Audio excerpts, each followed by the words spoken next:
Hello, this is Mr. Beck. This is part 3 in my series on working with a bitmap inside of Android. This is designed for my 8th grade programming class. In part 2, we learned to rotate the bitmap based on the condition of the left and right buttons. If it's being held down, we're rotating, and if the button is being released, we're doing nothing. By the time we finish with this video, we're going to change this middle button, and I went ahead and I just changed it from fire to thrusters. When you press the middle button, you'll be able to send the rocket off in the direction that it's pointed. Now, the longer you hold down the thrusters button, the faster it'll go. And when you release the button, it will slow down and eventually come to a stop. So that's where we're headed. Let's go ahead and get started. Up at the very top of the class, I've rearranged a couple of things. First of all, the value rotation in the initial program is an integer. And I'm changing that to a float now because we're going to need it to be more precise. So you want to change that to a float. That's going to be fine for this. Position X and position Y are kind of important. They are declared in part 2 in the update method. There's a declaration there, and they're both ints. I need you to go into the update method and delete the declaration of position X and position Y, because we need to declare them globally now at the top of our class. And we're going to make them floats instead, because again, we need these to be more precise. Okay? So at the top of the class, we're going to have float position X and float position Y. We're going to set those to 0, and you're going to erase the declaration of them inside of the update method. I've added a variable, an integer, start, and I'm setting it to 0, and you'll see how we use that in a second. And I've got a float that's called speed here that's going to hold the speed value, how fast our rocket is moving. So it's important that we have all of this set up correctly. You might want to pause and do that. Okay. Right, so let's take a look at onDraw. Now, onDraw is a method that is being called frequently. It's refreshing the screen. Therefore, it's good to use as you can use it for game ticks. That's kind of how I like to think about it. Every time there's a screen refresh, it's a game tick.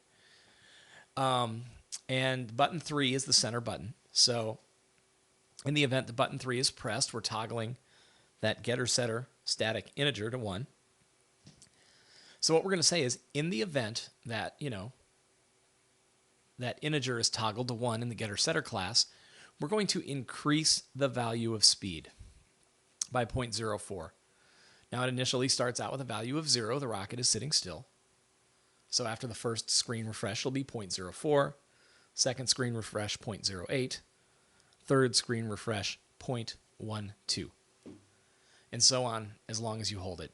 It will continue to get faster. Now, otherwise, we're saying, go ahead and subtract from the value of speed. So the effect of this is, if the button pressed is 0 or it's in the up position, we're going to subtract from speed. And you can see that I've just chosen to subtract from the value of speed at a lesser rate than I'm increasing it. So it will slow down more slowly. It's up to you. I also included an if statement here, a condition. I said, if speed is greater than 0, subtract from speed. Because, if you subtract from speed no matter what, at the beginning of the game, speed is 0, right? Well, if it starts off and it's, subtracting from speed, the rocket's going to move backwards, right? And that's not what we want. So we want it to, only in the event that it's greater than 0, do we want to subtract from speed. Other than that, we won't touch it, okay? Now, this doesn't effectively set speed to 0 because this still, speed could still become a negative number. But,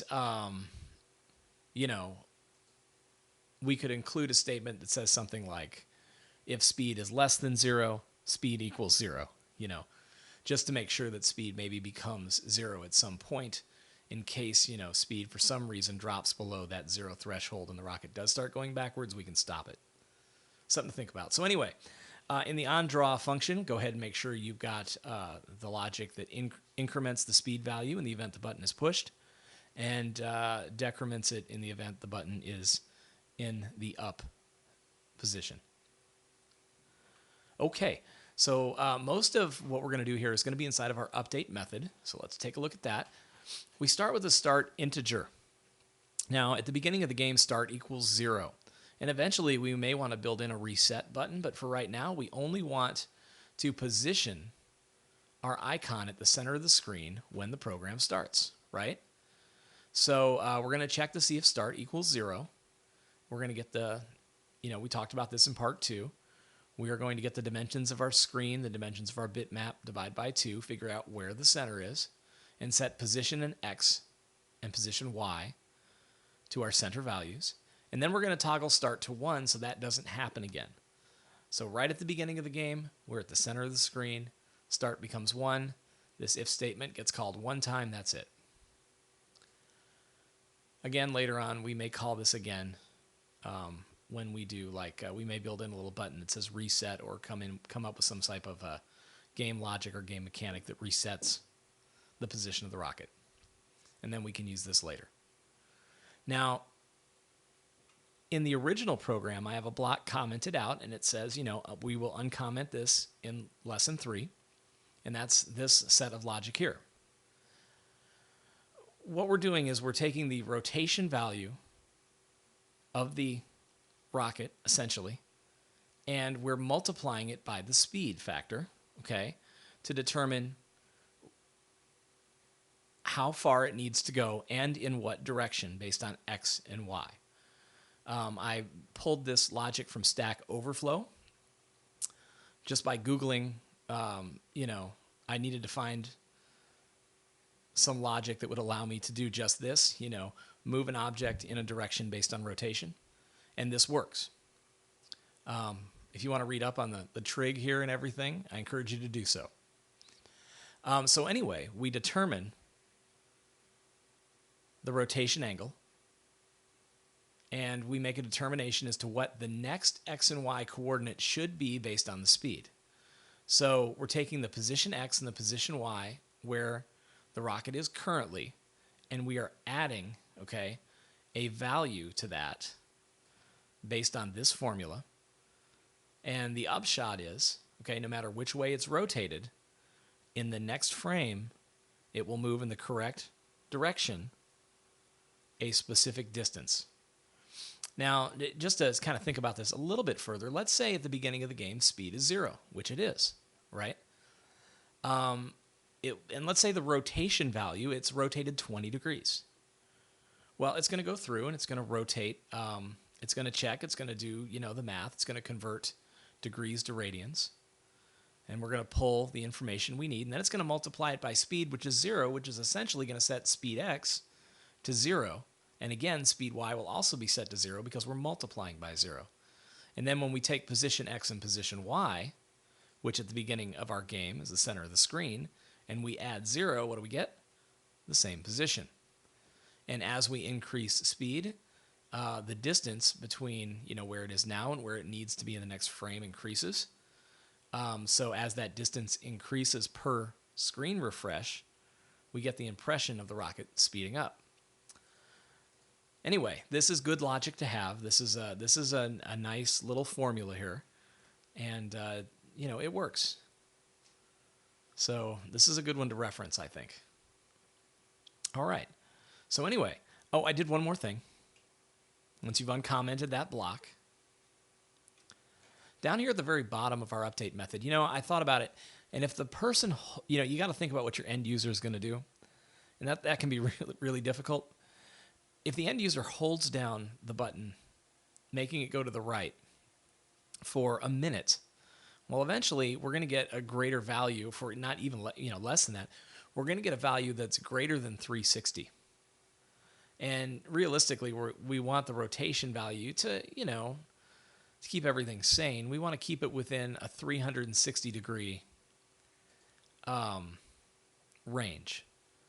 So, I went ahead and I thought, okay, well, if rotation equals 360, let's reset it. And if rotation equals negative 360, let's go ahead and reset it. That way we know that the rotation number there will always be somewhere between negative 360 and 360.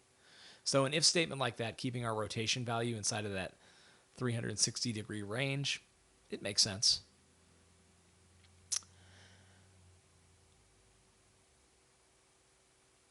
And, because rotation is a float,